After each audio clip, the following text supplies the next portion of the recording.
Alright, in real life, it's not as bright. But it's kind of funny. In real life, it's not as bright, but the details, like the little lines here, don't show up as easily. It's weird. I don't know.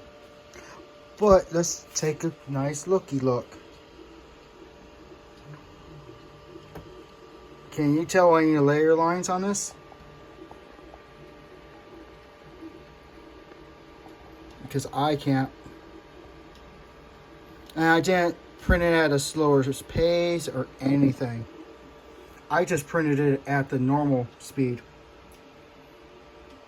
And at the normal layer height. Normally, right around here, you would see some ringing stuff that make it look super ugly. And you would have to sand it and fill it a couple of times. But not on this. Let's see if we can.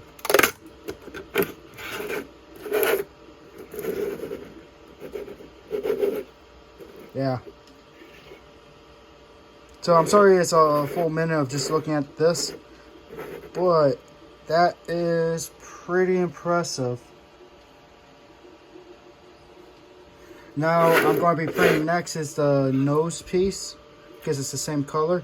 And then the side stuff here, I think it's going to be just black. So it should be good.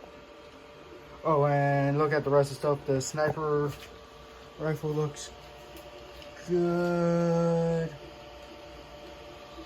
There's more of a sniper rifle. This is an SMG without all the support stuff on there. It had like a slight layer shift here, but that's okay. You can just fill it in with wood filler or Bono. But yeah.